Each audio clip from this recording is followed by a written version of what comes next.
20 વર્ષથી આપણે ભાજપને ખૂબ બધી ભાજપને મદદ કરી અને કરે. ભાજપ સારું કરતી હોય તો મદદ કરે, જરૂરી પણ છે. આજે એ જ ભાજપ એના જ કાર્યકર્તાને રજડતા કરે. ખેડૂતના આગળ એક તો 5-5, 7-7 વીઘા જમીન હોય, એનો એવડો 5-7 સભ્યોનો પરિવાર હોય. હવે જો આ રીતે જમીન જો સરકાર હડકી લે તો અમારે વિભાવ કેમ કરો? મિત્રો, આ કંપની અહીંયા કરોડો રૂપિયા છે, થાંભલાઓ છે, થાંભલામાં કમાય છે તો કંપની કમાય છે. ભાઈ, તમારે થાંભલા નાખવા છે, તમારા થાંભલા કાઢવા છે, પવનચક્કીઓ નાખવી છે, અમને પાટા બનાવો ખેડૂતોને. ભાઈ, અમારી જમીન છે, અમારો વિસ્તાર છે અને તમારા બાપનું છે બધું. જયારે ભાજપ કશું નહોતું ત્યારે મહેનત કરતા હતા અને એવું હતું કે આવશે તો કઈ સારું થશે. એટલે હું મિત્રો કહેતો હોઉં છું કે 20 વર્ષ પછી આમ આદમી પાર્ટી સરકાર આવે, 20 વર્ષ પૂરા થાય ને એને કાઢી મૂકજો, પછી ન્યાય મહાકાય રાક્ષસો આવી જાય. નરેન્દ્ર મોદીએ નક્કી કર્યું એટલે આ સિસ્ટમ અહીંયા આવી. તમે મત કોના નામે આપ્યા? નરેન્દ્ર મોદી. નરેન્દ્ર મોદી નક્કી કર્યું ભાઈ જેટલી ખેડૂતોની જમીનો છે બધામાં થાંભલા નાખી દીધી.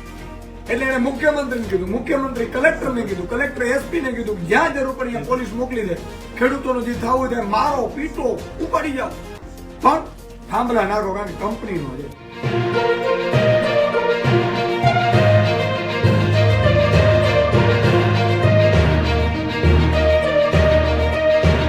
હું આપનો મિત્ર ઈશુદાન ગઢવી. આજે હું ધતુરિયા ગામે આવ્યો છું, કલ્યાણપુર તાલુકાનું ધતુરિયા ગામ. અને અહીંયા જયારે મારે રામસિંહભાઈ ભાટિયાના ઘરે આવવાનું થયું અને એમની પીડા જોઈ મેં. એમના ખેતરમાં પ્રમોલ્ગેશન ખોટું થયું, એમના ખેતરમાં વિન્ડ ફાર્મ ઊભી કરી દીધી, કરોડો રૂપિયાની કમાવાની કંપનીઓ, નેતાઓ, કોન્ટ્રાક્ટરો અને ખેતરામાં, અને આમને કઈ મળવાનું નથી. બીજું, એને ખરાબો ચિત્રીને પાછું કરવામાં આવ્યું છે. એટલે એમણે ખૂબ પણ રજૂઆત કરી અને રામસિંહભાઈ અને એના પરિવારે લગભગ 30 વર્ષથી આપણે ભાજપને ખૂબ બધી ભાજપને મદદ કરી અને કરે. ભાજપ સારું કરતી હોય તો મદદ કરે, જરૂરી પણ છે. આજે એ જ ભાજપ એના જ કાર્યકર્તાને રજડતા કરે. તો ભાજપ પણ હંમેશા કહેતો હું કે તમે આ લોકો હવે એટલા રાક્ષસી મહાકાયા થઈ ગયા છે કે એના જ પરિવારને પેલા ખાશે. આજે મને રામસિંહભાઈ આખી ઘટના તમે કહો ટૂંકમાં, શું આખી ઘટના બની છે? સર, આ જમીન છે ને એ 1969 અમારા ગોરને સાથણીમાં મળેલ હતી. હવે એમાં તે દિવસથી એમાં ખેતી થતી આવે છે. પછી 2002 આ જમીન હેતુફેર થઈ. 2015 આ જમીનની માપણી કરાવી, કબજા માપણી મુજબ. એ સીટ મારી આગળ મોજૂદ છે, હિસાબપત્રક મોજૂદ છે. જે તે સમયે જમીન હોપવામાં આવી ને ત્યારે એ જમીન 2 ટુકડે હોપવામાં આવી હતી. એ 1969 માપણી સીટો મારી આગળ મોજૂદ છે. જૂનામાં જૂના બધા 7/12/8/6 નંબર, હુકમ પ્રાંત સાહેબનો સાથણી વાળો ટોટલી સાહિત્ય બધું છે. હવે પ્રમોલ્ગેશન થયું એમાં આ જમીન મારી ત્યાંથી 300 મીટર દૂર બીજાના કબજામાં, જે મારું ખેતર નથી. પ્રમોલ્ગેશનનો જે ગડબડો થઈ છે એમાં જમીન બીજા નાખી દીધી, બીજાના ખેતરમાં નાખી દીધી. અને આ ખરાબો બતાવી અને 2018 કલેક્ટર સાહેબે હુકમથી આજે અમારી ખેતી લાયક જમીન છે, જે હકીકત અમે વાવીએ છીએ હાલમાં, એમાં વાવેતર છે, મારો કૂવો છે, મારા બોર છે, લાઇટ કનેક્શન છે આ જગ્યા ઉપર. હવે કલેક્ટર સાહેબના હુકમથી એ જમીન કલેક્ટર સાહેબે ફાળવી દીધી છે. એક વચ્ચે હું કહી દઉં મિત્રો, આ બહુ સમજવા જેવી વાત છે. કલેક્ટરો છે ને કોના માટે કામ કરે છે? એસપી ને કલેક્ટર, એ તમને કહી દઉં. તમે જુઓ કે ત્યાં ખરાબાની હેતુફેર કરી નાખે રાતોરાત કંપનીઓને આપવા માટે. અને એ હેતુફેર કરે એટલે કલેક્ટર હુકમ કરી શકે. કલેક્ટરને એટલા બધા અબાધ પાવર આપી દીધા છે સરકાર, રાજ્ય સરકાર. કારણ કે ક્યાંકથી મુખ્યમંત્રીનો ત્યાંથી ઓર્ડર હશે તો જ થઈ શકે. અને મુખ્યમંત્રીઓ આ ધંધા કરી રહ્યા છે, મંત્રીઓ અને ભાજપના ધારાસભ્યો. હા, હવે આ તમે કહો છો અહીંયા હવે આમાં મને જિલ્લા સ્વાગત અંતર્ગત માપણી સીટો આપવામાં આવી. કલેક્ટર સાહેબના હુકમથી સરકારી સર્વેયર આવીને માપી ગયા અને પછી મને માપણી સીટ આપવામાં આવી. એમાં પવનચક્કી બતાવી છે અને મેં પછી માપણી સીટ માંગી. મારે તો પ્રમોલ્ગેશન ભૂલ સુધારણા વાળી માપણી સીટ જોઈએ છે, એ મને નહોતા આપતા. ગાંધીનગર મેં રાજ્ય સ્વાગતમાં આ બાબત અરજી કરી. પછી ત્યાંથી કલેક્ટર સાહેબને ફોન આવ્યો કે આ ભાઈ રામસિંહભાઈ દ્વારકા જિલ્લાથી આવ્યા છે અને આ વસ્તુ કેમ નથી આપતા. તે પછી મને આ માપણી સીટ આપવામાં આવી. આમાં મારો સર્વે નંબર બતાવવામાં આવ્યો છે અને આ માપણી સીટમાં પવનચક્કી. વસ્તુ બે એક જ છે. આ જમીન છે, મૂળ આ જમીન મારી છે અને એની ઉપર આ પવનચક્કી. પછી આ લોકો લેન્ડ રેકોર્ડ વાળા આવ્યા સર્વે વાળા, હા, એને કઈ જવાબ નથી આપ્યો. ઈ લોકો કાંઈ જવાબ આપતા નથી. તે પછી દિશાની મીટિંગમાં આ વિશે ઘણી બધી વાતચીત થઈ અને મામલતદાર સાહેબને કલેક્ટર સાહેબે લેખિતમાં આ ડિટેલ માંગી. તો મામલતદાર સાહેબે શું કીધું કે અમે ડીઆર કચેરીને 28/1/25 ના લેટર કર્યો અને પાછો 11/9/25 ના લેટર કર્યો કે આનો અહેવાલ અમને રજૂ કરો. આ લોકો કઈ અહેવાલ રજૂ કરતા નથી. હવે એ બની ગયું, ચાલુ છે પવનચક્કી ચાલુ? હા, ઈ તો 2 વર્ષ. અચ્છા, પવનચક્કી ચાલુ થઈ પછી તમને એમ લાગ્યું કે હવે આ બંધ કરાવવું તો શું કર્યું એનું? પોલીસ પકડી ગયા તંત્ર બંધ કરાવવામાં સાહેબ એવું કે આ સાહિત્ય કઈ મારી પાસે નહોતું. 7/12/8 હતા. આ લોકો જયારે પ્રોજેક્ટ ચાલુ કર્યો ત્યારે ઈ લોકો કે અમારી એક કેજીપી કરેલો લેટર છે અને આ અમારી જમીન છે, આ એટલો વિસ્તાર અમારો છે. હવે ખેડૂત આગળ શું હોય છે? 7/12/8 સિવાય કઈ હોય નહીં. તે પછી મારે 6 મહિના 9 મહિના તો આ બધું સાહિત્ય ભેગું કરતા થયું. અને પછી એક દિવસ તમે કર્યું, પછી એમાં અમે જયારે આ લોકોએ કામ ચાલુ કર્યું એટલે અમે બંધ રખાયું. પછી અમને પોલીસ 2-3 વખત લઈ ગઈ, પાછી ત્યાંથી છોડી મૂકે.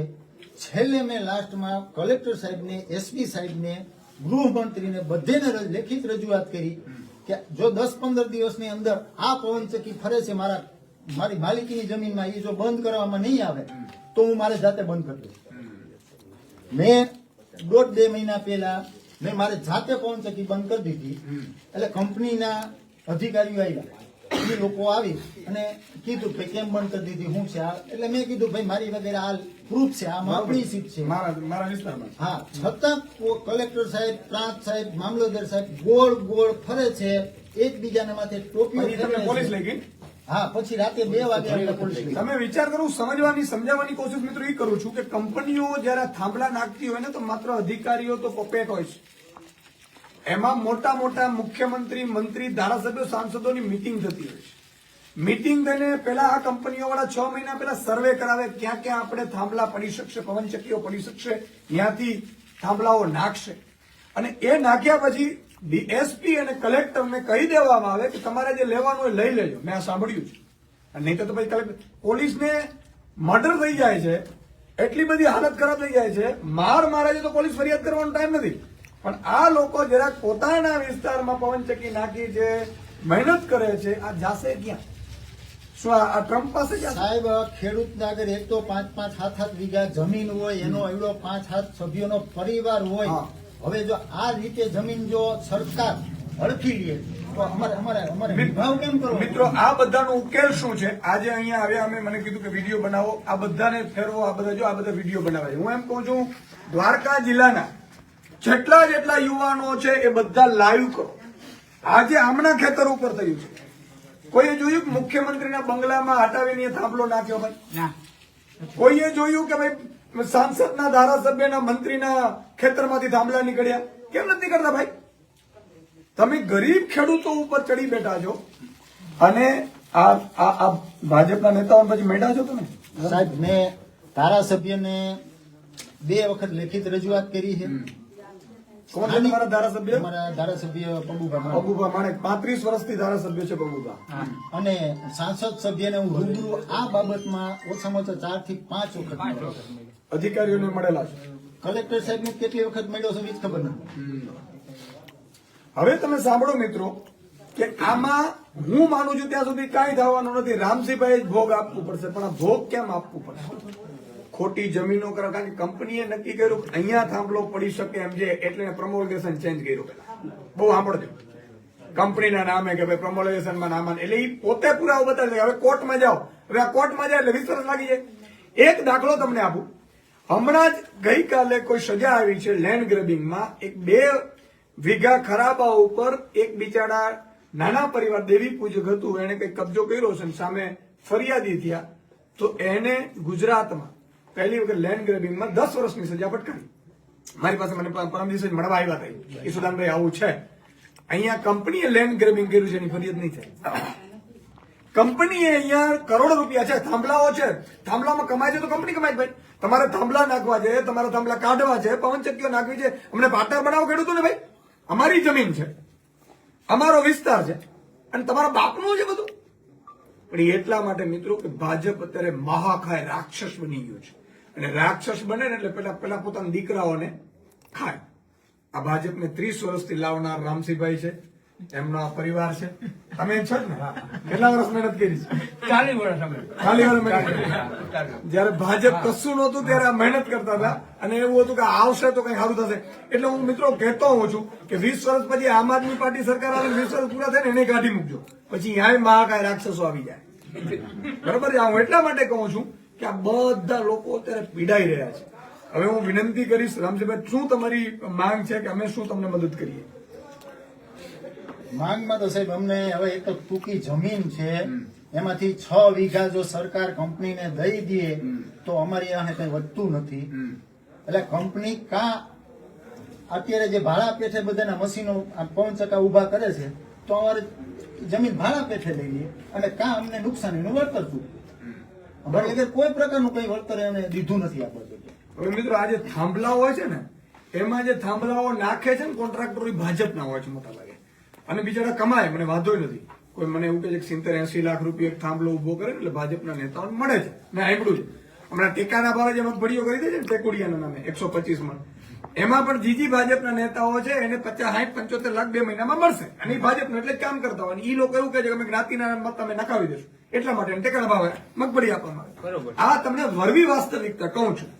તમારે સમજવું ન સમજવું તમારી વિચાર છે, પણ આ થાંભલાઓમાં ગામના લોકો, તાલુકા, જિલ્લા પંચાયત, ધારાસભ્યો, સાંસદો, મંત્રી, મુખ્યમંત્રી, પ્રધાનમંત્રી, ત્યાં સુધી આ બધું મળેલું છે. હવે આપણી એક જ માંગ હોવી જોઈએ દરેક ખેડૂતોએ પણ કે અમને પાર્ટનર રાખો ભાઈ. આ તો 30-30 વર્ષ લઈ જાય. હું તો એમ કહું છું માત્ર વળતર નહીં ભાઈ, વળતર તમે પછી 2-5-25 લાખ શું થાય? એમ મહિને લાખો રૂપિયા કમાય ભાઈ. એટલું બધું વીજળી ઉત્પાદન કરે છે, 8-8 રૂપિયા યુનિટ વીજળી ખરીદે છે, વેચાય છે, કરોડો રૂપિયા કમાય છે ભાઈ. અને આપણે શું મળે? કશું જ નહીં. જમીનો આપણી, બધું આપણું. અને આવી રીતે અન્યાય કરાય? જેની જમીન પોતાની છે એના ખોટા કાગળિયા ઉભા કરી અને જમીન નાખે. ખરેખર તો કંપની ઉપર લેન્ડ ગ્રેબિંગ થવું જોઈએ, અધિકારીઓ ઉપર લેન્ડ ગ્રેબિંગ થવું જોઈએ, નથી થતી. બધાને મારી વિનંતી છે કે જાગજો.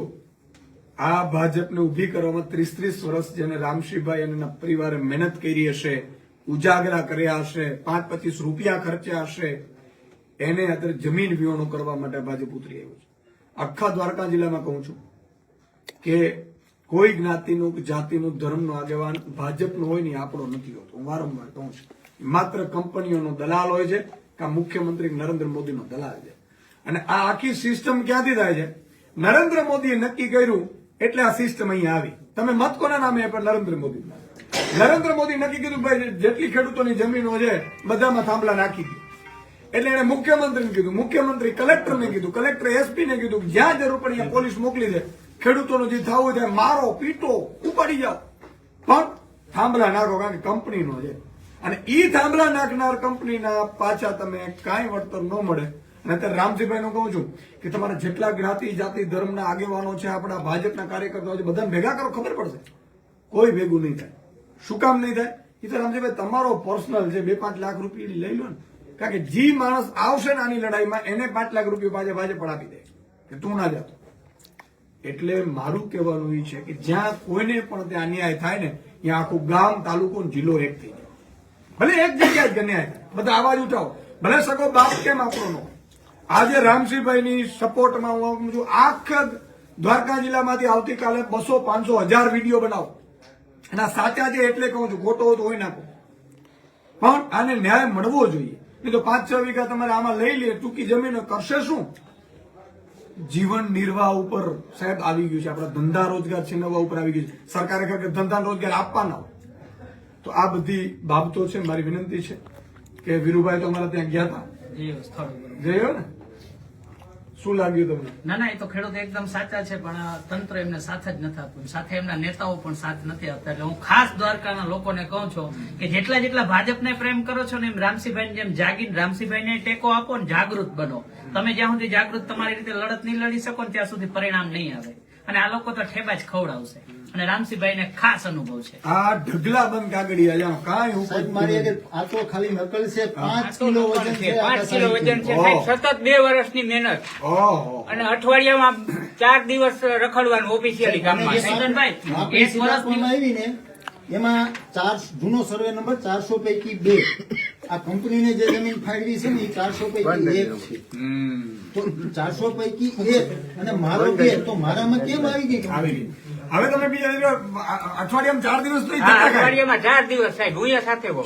બોલો, બોલો. દ્વારકા જતા મને લઈ ગયા પછી હું દ્વારકા, ગાંધીનગર, ચાર કલ્યાણપુર. 3 થી 4 વખત હું આ રાજ્ય સ્વાયત્ત કાર્યક્રમમાં ગયો છું. એક વર્ષ દિવસ તો સ્વાગત કાર્યક્રમમાં મુખ્યમંત્રી કાર્યક્રમમાં ગયા હોય પછી જો તમારો સોલ્વ ન થાય તો મુખ્યમંત્રી ધોઈ મૂડા જેવા છે કે નહીં? ધોઈ પીવા માટે છે. મારે મુખ્યમંત્રીને શ્રી કહેવું છે કે મુખ્યમંત્રી બનો, ખાલી મોદીના ઈશારે ન ચાલો. તમારી પાસે 2 વર્ષ જ છે, પછી પેલા કાઢી મૂકશે તમને. એક વર્ષ દિવસ તો આ લોકોને સાબિત કરતા છો કે આ અમારી જમીન છે. હા. હજી તમે જુઓ મામલતદાર સાહેબે કાયદાસર હુકમ કર્યો કે પ્રાંત સાહેબને આ બાબતમાં હુકમ કરવાનો થાય છે, બરોબર? પ્રાંત સાહેબે હુકમ નથી તો કર્યો. એ ટોપી ફેરવા રાખે બિહારની એકબીજા ઉપર કચેરીએ અધિકારીઓ. પાછું સાહિત્ય મોકલ્યું કે ભાઈ આમાં તમારે હુકમ કરવાનો થાય છે, છતાં હુકમ નથી કર્યો પ્રાંત સાહેબે. મિત્રો આ ભાજપનો અન્યાય છે. તંત્ર તો કઠપૂતળી હોય છે અને તંત્ર હંમેશા મલાઈ ખાતો હોય. નેતા મલાઈ ખાય એટલે ભાઈ બધા મલાઈ ખાય, પણ કેના ભોગે ખબર છે? ગરીબો, વંચિતો, શોષિતો અને મધ્યમ વર્ગ ખેડૂતોના ભોગે લેવાય. મારી આપ સૌને વિનંતી છે, આત્માને જગાડો, જાગૃત થાવ, આખી સિસ્ટમને સમજો. આજે ધીરે ધીરે અદાણી બધી જમીનો લઈ લે તો નવાઈ નહીં, જો આ રીતે તમે હાલ્યા. જય હિન્દ, જય ભારત, જય જવાન, જય કિસાન.